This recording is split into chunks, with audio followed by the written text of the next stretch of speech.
Good morning. Good morning, everybody. Listen, as y'all come on, sow the seed of sharing that we like to do here. Share this, like this, be interactive.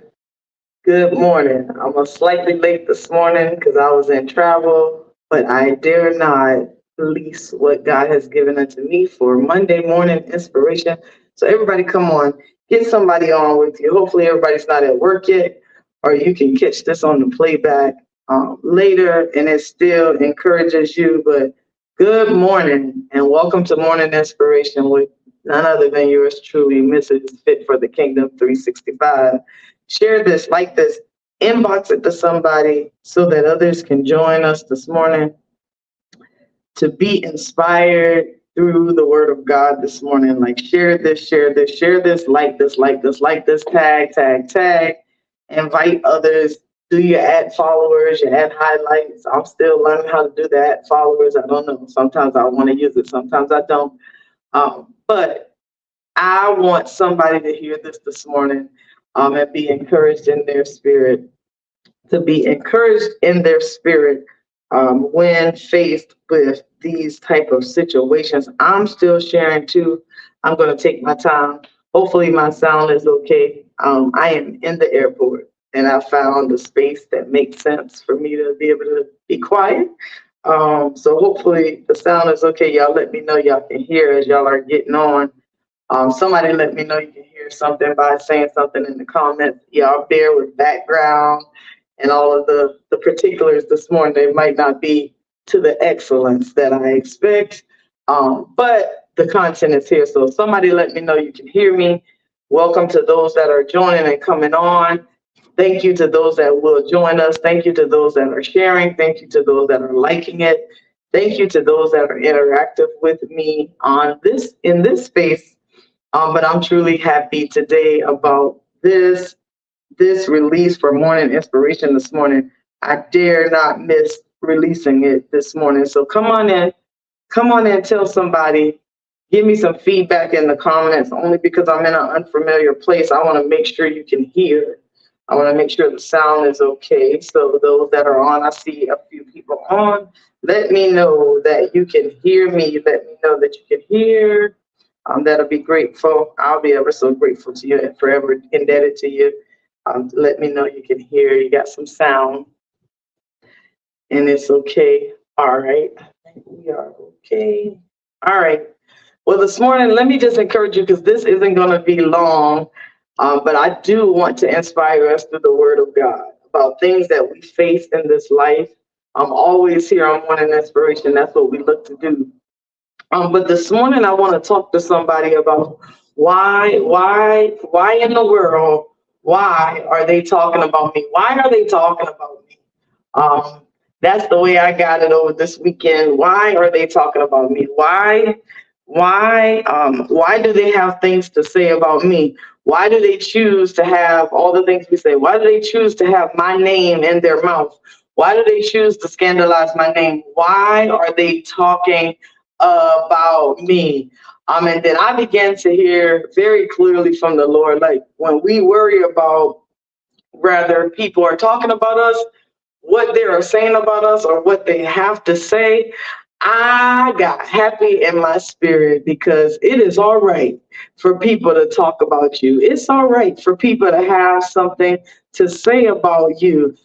For I begin to be encouraged that you have to give people something to talk about. You got to have something for them to talk about. And even when I begin to think about Jesus, they talked about Jesus Christ. But why are they talking about you? Why are they talking about you? Why are they talking about me? Why are they talking in general? Why do they have things to say about me? As you enter into this week, I want us to have a paradigm shift in our minds about why someone might be talking about you, why somebody might have something to say about you. But I also want to encourage us this morning to be sure that we give them something to talk about. We give them something to talk about, but we also begin to understand why you might even be a topic of discussion, why you might be a topic of discussion. So we're going to start this morning in Proverbs 16:7. Proverbs 16:7 says this. It says, when a man's ways pleases the Lord, he maketh even his enemies to be at peace with him. So when our ways can please the Lord, it will even make your enemy be at peace with you. So who are your enemies today? What are the enemies you face? What are the enemies that we think we have? Who are the enemies we think we have? And then it's important that we know what our enemies are or who our enemies are. So I begin to break down that word. I begin to understand that word for what it is, but it's enemy, enemy. If you think about this in a different way, that simply means it's, if you know who your enemy is, some of the biggest enemies that we wrestle with are in me. Say that, say it's in me. The enemy is in me. So when we know our enemy, we realize that the enemy is in me. Some of the biggest enemies we have is exactly what presents itself whenever we begin to hear somebody is talking about us. When somebody begins to talk about us, when we begin to think about what they are saying, the first enemy we fight is the enemy that is in me. What are the enemies that can be inside of us? What are those enemies that can be the things that we wrestle with before anybody can do anything to us? A lot of times those enemies in me are our prideful ways. A lot of times those enemies that are in me are our envious ways. A lot of times those enemies that are in me is greed. A lot of times those enemies, let me put that back up there, those enemies that are in me is our own lust and our own slothfulness, our own anger, our own bitterness. So the enemy that is in me is the biggest enemy we fight. We don't want to believe that because it's hard to think that you're wrestling with something within yourself and it has to be somebody else. It's so much easier for us to say, nah, it got to be what somebody else did to me or what somebody else said about me or what somebody else put out there about me that's not accurate. But listen to this. Ephesians 6:12 says this. It says, for we wrestle not against flesh and blood. So who are your flesh? Who is the flesh? The flesh is other people. The flesh is your skin, your stuff, and blood, the things that run through your body, your bloodline. But we wrestle against principalities, against powers, against the rulers of the darkness of the world, against spiritual wickedness in very high places. So we can realize that even what is in me, what's in me, that is my enemy, is not my own flesh and blood. But this thing is a spirit, this thing is a power that exists in some of the darkest of places, spiritual wickedness in high places, the ruler of the darkness of this world. So if it's something that's the ruler of the darkness of this world or spiritual wickedness in high places, we can understand that this enemy wants to destroy us. It wants to steal, kill, and to destroy, and it will not stop at anything less. How does that enemy steal? The first thing it can steal is your mind. The next thing it can steal is your joy. The next thing it can steal is your peace. The next thing it can steal is just your happiness. Because if the enemy can get those things, those spirits, those devils that we fight with within ourselves, then it can destroy you. Then it can begin to destroy you. But the first point we got to realize is that our enemies, point one, our enemies are spirits and devils that we often fight within ourselves. How can we identify what those things are within ourselves? It's truly an honesty test. If you are not willing to look yourself in the mirror and say, you know what, there is a theme that is associated with you. There's a theme associated with me. There is a thing that's associated with me that's common.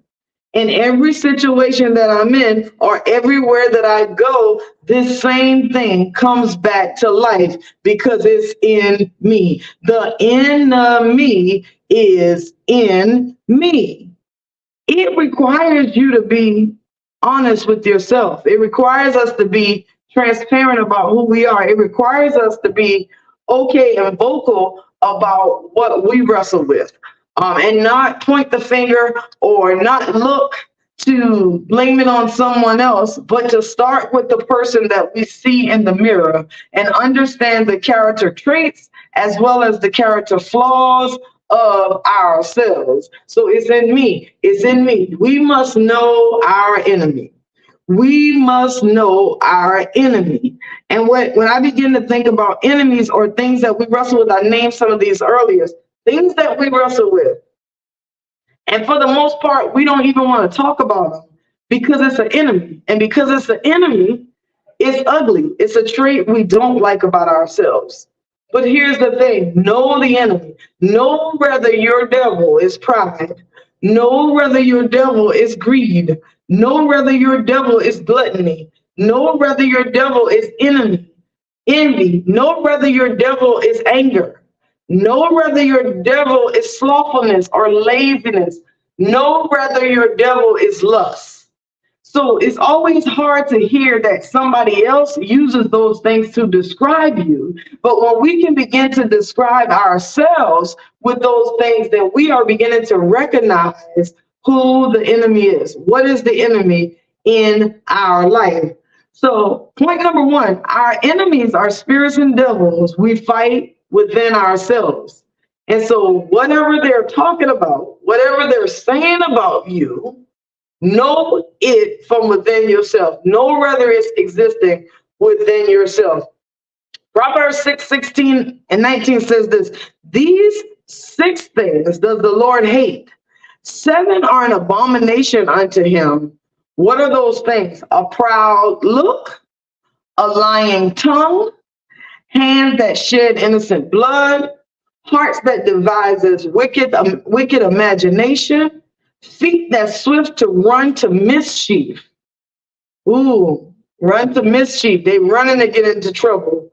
A false witness, one that speaks lies, and a soul that soweth discord among brothers. How can you sow discord among your brothers? You a busybody. You always in everybody's stuff. You always trying to fix everybody. You always trying to see about everybody's stuff. And in that process, you're sowing discord because what you're doing is you're taking one thing from one place to the next place to the next place. And then there's a divide or there's a discord between two people. So the first thing we got to understand is that our enemies are the devils that we fight within ourselves. What's important is you have to know the enemy. You have to know the enemy that you fight with. Here's point number 2. Be found pleasing God. Let what they talk about be pleasing to God. Because we heard that in Proverbs 16:7. It says, for when a man pleases the Lord, it maketh even his enemies to be at peace with him. Okay, so if you know your enemy is in me, it's in you. When you begin to do things that please God, you won't have time for the things that the enemy wants to do through you. You won't have time to be a busybody. You won't have time to spread lies. You won't have time to be lazy. You won't have time to come up with wicked ways of doing things. You won't have time to plot ways to shed innocent blood. You won't have time to be thinking about yourself, because when our ways pleases the Lord, it will make even your enemies be at peace. So guess what? You will have peace in you. You will have peace in me. You will have peace in me when you know the enemy and you are found pleasing God. So now, when you know the enemy, we got point 1. When you are found pleasing God, we got point 2. The last thing we can do is give them something to talk about. Own what you say. Be something to talk about. As I began to read through my Bible and just get examples, they talked about Jesus Christ. The prophet Isaiah said that Jesus was going to come as a baby. The prophet Micah, he prophesied that Jesus would be born in Bethlehem. The scribes, even those opposed to God, knew that Bethlehem was the prophesied birthplace of the Messiah, of Jesus. And then they began to talk about it. All throughout Matthew, Mark, Luke, and John, you can see multiple examples of where they talked about Jesus. They had a lot to say about Jesus. They talked about how he healed the sick. They talked about how he laid hands on the dead, on the deaf and the blind. They talked about how he raised the dead. They talked about Jesus. But because he was doing the Father's work, he gave them something to talk about. He gave them something good to talk about. So when we can begin to apply this, when we can begin to know what our enemies is, when we can begin to understand that what we do, we should be found pleasing God, when we can begin to understand that, you know what, if people want to talk about me, let me give them something to talk about. Let me give them something to talk about, even if what they want to talk about, if they got to talk about it in a way, even if they wanted to do evil, the things of the Lord has to present themselves. The things of the Lord has to present themselves. I had a recent example of this earlier. In this week, me and my brother were just having a conversation, and my brother was talking about a comment that was made to him, specific to me. And even though the voice that made the comment to him, I don't know what their intent was. I don't know what they intended to say. But the way they said it, to me, still presented what the Lord was doing in my life. So even when man tried to say something negative about you, when you can be sure that what you are doing is pleasing in the eyesight of God, he will still be a light in the darkest of places. So when they wanted to say, well, Kim must be doing X, Y, and Z, it was very evident to me that God was doing A, B, and C in my life. And what he was doing was showing up mighty to put my name on the tongue of a man, to put my name on the tongue of someone that saw what God was doing. So when they can see what God is doing, and you know that your ways are pleasing unto God, you don't need to worry about what the naysayers say, because you just gave them something to talk about, because you are pleasing God. And when you are pleasing God, then everything that he does in your life shines up bright like a light. Everything that you do, you are the salt of the earth.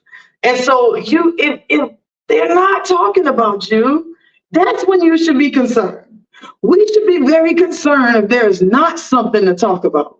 For when a man ways pleases God, when a man ways pleases God, it ought to give people something to talk about. When a man ways pleases God, it ought to give people something to talk about. So give them something to talk about. And then be encouraged in this. 1 Peter 3:9 says, do not repay evil with evil or insult with insult. On the contrary, repay evil with blessings. Because to this you were called, so that you may inherit a blessing. So get this right here. When you got naysayers, or when you got people that have something to say about you, do not allow your pride, your enemy, let me get that, your enemy to succumb you. Do not allow the pride, the enemy in you, to succumb you, because it's in you. Know your enemy. And when you know your enemy, instead of giving way to that enemy, be found pleasing God. So what can you do here? So, okay, somebody says something evil to you. I see it all the time, all across social media. I call them keyboard gangsters. And I'm very conscientious and curious. So sometimes you can see the keyboard gangsters, one person say something, then the next person going to say something bad. or they comment in a different way, don't allow your enemy, because the tool of social media it's a breeding ground for pride. Don't allow your enemy, the thing in you. What is pride? Pride is when you simply think about yourself first and you think, they did that to me. I got to get them back. I got to say something back. Don't allow your enemy, the thing in me, the thing in you, to have you be found somewhere not not pleasing God. But instead, First Peter 3:9 says, don't repay evil with evil. So if you thought it was evil, why are you acting evil? Don't repay insult with insult. If you thought they insulted you, why are you insulting them back? Instead, what the Bible tells us is, on the contrary, repay evil with a blessing. Bless somebody. Bless the very thing, the very person that you thought came to do evil or to insult you. Bless them so that you may then inherit a blessing. So be found pleasing God. When you can bless somebody, you pleasing God. When you can be found blessing somebody, you are pleasing God. So know your enemies this morning. Be somewhere found pleasing God. And last but not least, give them something to talk about. Give them something to talk about, as they did with Jesus. Be sure that what they talk about is pleasing in the eyesight of God. When we can get this right, when we can get this combination right, oh, what a world we would have. When we can begin to live according to 1 Peter 3:9, when we can begin to love like the word of God says love, when we can begin to extend even grace and mercy to the very person that was used by their enemies, when we can begin to recognize what our enemy in me is, then we can begin to fight up against this thing. We will know what we contend with and what we wrestle with, knowing good and well that it's not our own flesh and blood, it's a spirit that's trying to succumb us. Do not be succumbed by your enemy in me. Do not be succumbed by that today. When we can all not be succumbed by our enemy that's in me, we will always be found pleasing God. And we will always give people something to talk about, something that is about the goodness of Jesus Christ. Something is about the goodness of God. That's what I want us to do for this week. So listen, be inspired this morning. Be inspired this morning to know that you have authority over your enemy. You have authority over what's in me. You got authority over that. You can declare and decree that that thing will be at peace with you. That thing will have to be at peace. It will not come to disturb you. It will not come to make you an ugly, nasty person. That thing will be at peace with you. You will not be worried about that thing. Your faith will be in check when we can become in tune with the enemy in me. Be found pleasing God, and make sure that if you want to worry about what people got to say about you, give them something to talk about. Listen, y'all be blessed. Know that I love you and have a wonderful week.